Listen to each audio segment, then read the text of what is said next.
Hola carnal, ¿qué tal? Bienvenue sur la première vidéo de ma nouvelle chaîne YouTube appelée Topo, dans laquelle je vais vous présenter de nombreux top 5 sur différents sujets. Et le top 5 d'aujourd'hui, ce sera un top 5 sur les syndromes les plus étranges.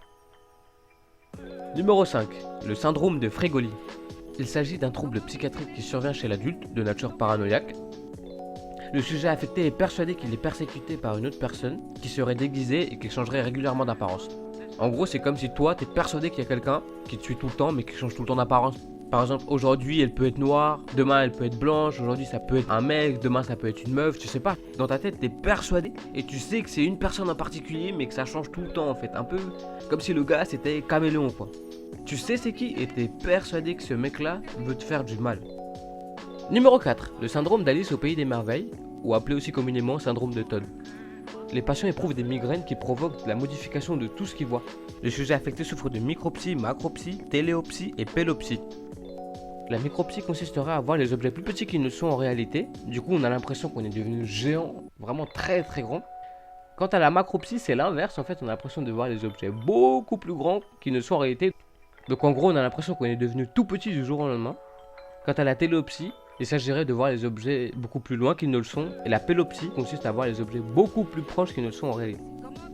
En général, ce syndrome n'est pas dangereux, et il est susceptible de partir au bout d'un certain temps. Numéro 3. Le syndrome de Rapunzel, ou réponse en français. Ce syndrome consiste à avoir des cheveux coincés dans l'estomac. Le risque est réel puisque si on en a beaucoup dans l'estomac, ils peuvent bloquer l'estomac et s'étendre jusqu'à l'intestin ou jusqu'au côlon.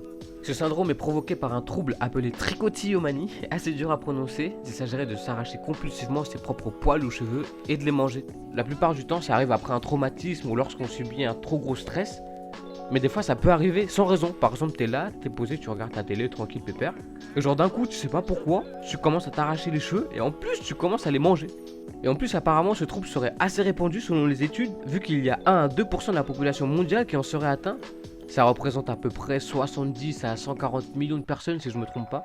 Mais il y a différents stades, hein. Par exemple, il y en a qui se sont vraiment arrachés tous ces cheveux et qui les ont mangés. Il y en a qui commencent à arracher un petit peu, du coup on a une petite calvitie sur le devant. Ce syndrome se soigne par une opération chirurgicale durant laquelle on extrait les cheveux qui sont coincés dans l'estomac. Je vous ai dégoté une photo d'une opération. Je vous avoue que j'ai pas cru tout de suite que la boule noire que vous voyez devant votre écran, c'est une boule de poils et cheveux que le mec ou la meuf a mangé en fait. Arrivé à ce stade-là, faut vraiment se faire opérer parce que notre estomac ne peut pas digérer nos cheveux et c'est pour ça que ça devient très dangereux pour notre santé. Numéro 2. Le syndrome de Paré-Rombert. Là, ça commence à devenir chaud. C'est une maladie extrêmement rare qui toucherait seulement 500 personnes dans le monde, dont une vingtaine en France. Les patients qui en sont atteints voient petit à petit leur visage changer, dû au fait qu'une moitié du visage commence à s'atrophier petit à petit. D'abord c'est la peau, puis les tissus, et en fait le visage commence à se creuser vers l'intérieur. L'atrophie touche le bas de l'œil jusqu'à la mâchoire, en passant par les maxillaires. Il y a une hypothèse selon laquelle la maladie surviendrait au début de l'enfance. Elle évoluerait une dizaine d'années avant de se stabiliser, donc quand même tu dois attendre 10 ans avant que la maladie se stabilise. C'est énorme. Malheureusement pour cette maladie, aucune recherche n'est mobilisée dû au fait qu'il y ait très peu de cas recensés dans le monde, mais il y a une alternative pour les personnes qui souffrent de ça. Il s'agirait d'une opération chirurgicale esthétique qui consiste en fait à prendre de la graisse des fesses et la réinjecter sur le côté du visage qui est atrophié pour retrouver un visage plus humain pour ces personnes, car ça doit vraiment être très dur psychologiquement et moralement de vivre ça au quotidien.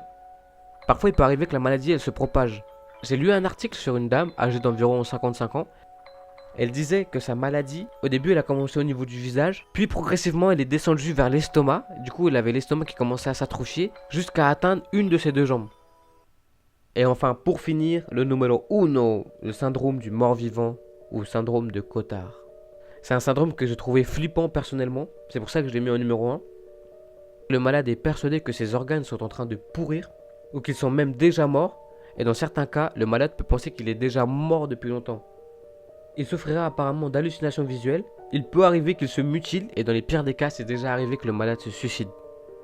Plus de 50% des personnes qui en sont atteintes pensent qu'elles sont devenues immortelles, ce qui engendrerait en fait un comportement très dangereux dû au fait qu'elles arrêtent de manger, de boire, de se laver et ça peut devenir très dangereux pour leur santé et à long terme elles peuvent en mourir.